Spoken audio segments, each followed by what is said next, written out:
How many of us have ever had someone say they would do something for us and it did not happen?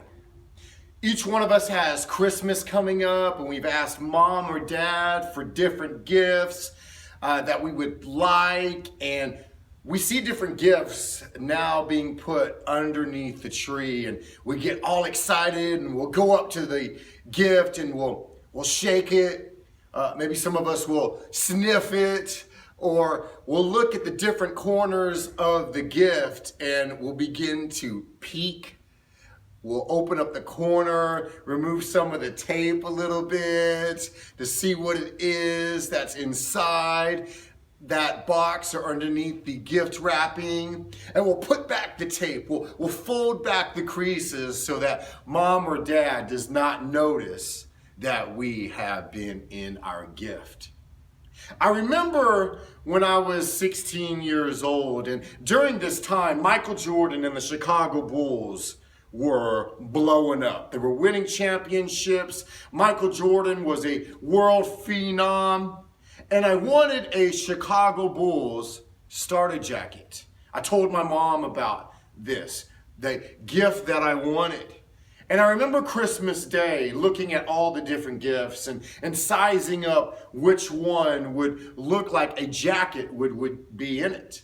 And so I go through one gift, I go through two gifts, three gifts, and I get towards the end and I see this one box that kind of looks like a jacket could be in it. I remember tearing off the wrapping paper and opening up the box and my heart just about to explode because I know that the jacket is inside this box.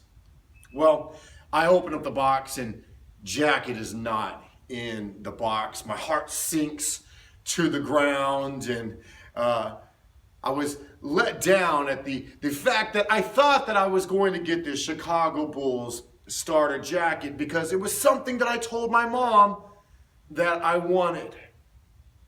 The title of today's lesson is Say What You Mean, but Do What You Say. 1 John 3:16-18 says, "We know what real love is because Jesus gave up his life for us. So we also ought to give up our lives for our brothers and sisters. If someone has enough money to live well and sees a brother or sister in need but shows no compassion, how can God's love be in that person? Dear children, let's not merely say that we love each other. Let us show the truth by our actions." Unselfishness. Each one of us enjoys receiving gifts. We enjoy when our mom or dad buys us something that we've been wanting. We enjoy when a coach or a teacher tells us what a great job we are doing. And we enjoy when our crush in the classroom looks over and gives us that look like, "What's up?" All of these actions towards us gives us all kinds of emotions. Sometimes when people do things towards us, we often feel obligated to do something in return. Mom or dad did this for me, so I guess I'll clean my room, or I'll do my homework on time, or I won't text on the phone till midnight so I can wake up in the morning and not be in a grumpy mood because I've been looking at all the different things or texting all my friends about what Justin Bieber has been doing on Instagram. Do any of you talk on the phone anymore? I notice different youth, they don't even talk on the phone anymore. They just sit there and text. I noticed a couple weeks back two kids sitting on the stairs and one sitting next to each other and they're just texting with their fingers. It's like they're in the Olympic finger texting competition and they're texting one another even though they're sitting next to each other and they can just turn to each other and talk. People expect things in return. But we see in 1 John 3:16-18 that God was demonstrating actions towards us and not expecting anything in return. 3 points that I would like to discuss today. If you're taking notes, I'd like for you to jot them down. Is point 1, giving is an action from God.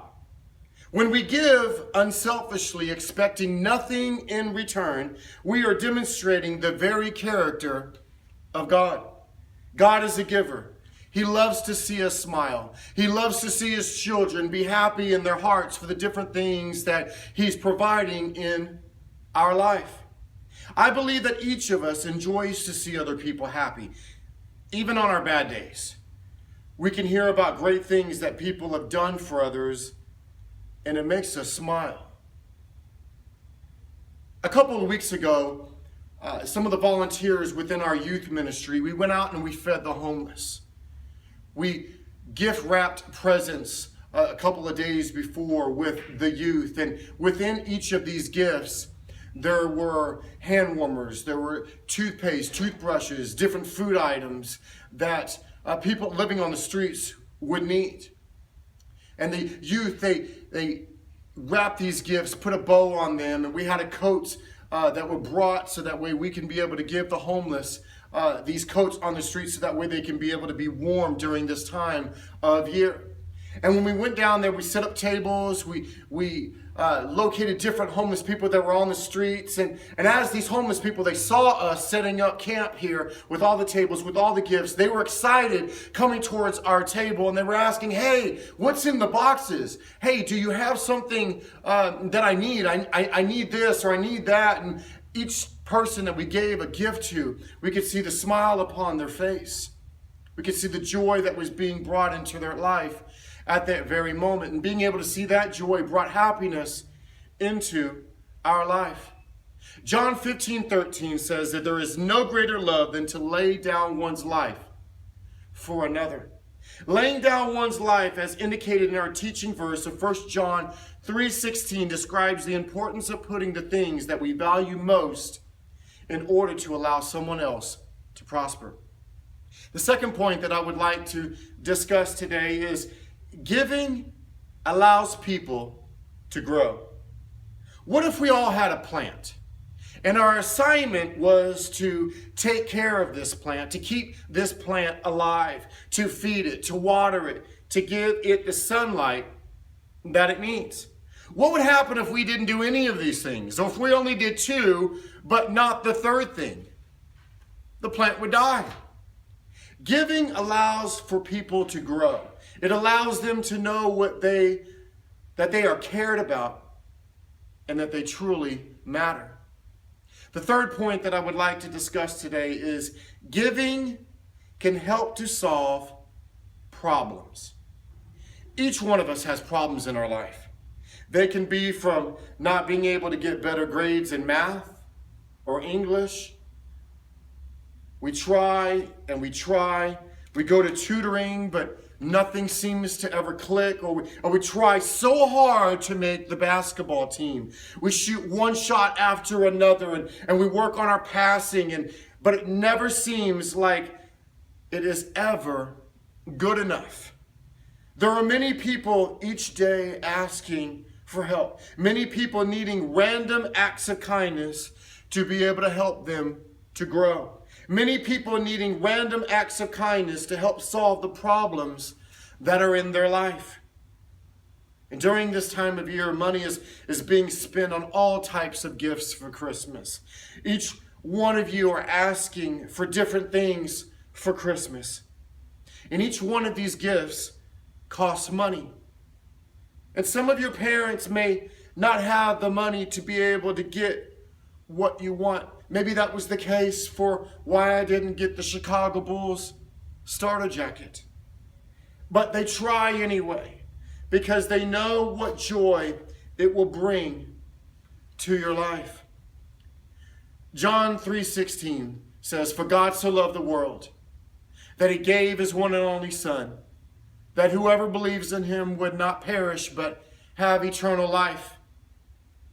Without God demonstrating his action of giving towards us, allowing us to grow and ultimately solving our problem of forever being without him, we would be lost. About a week ago, we had a volunteer appreciation night, and in this night, I dressed up as Santa Claus. And I was at one point of the building, and the volunteers were at another point of this building. And as I came out of changing into Santa Claus and I wore this costume, there were little children everywhere. And once these little children saw me, the expression that came upon their face, the joy that lit up upon their face, and that I know was in their heart of being able to see Santa Claus, gave me a reality of what it was to possibly be Jesus. The kids ran up to me and began telling me everything that they wanted for Christmas, about different things that were happening in their day, about what they had written down on their list. It was amazing to be able to see the joy that was in their hearts. I like to encourage us. I'd like to encourage you that we all be the kind of people that others see God in. And let's not just say what we mean, but do what we say. Thank you very much.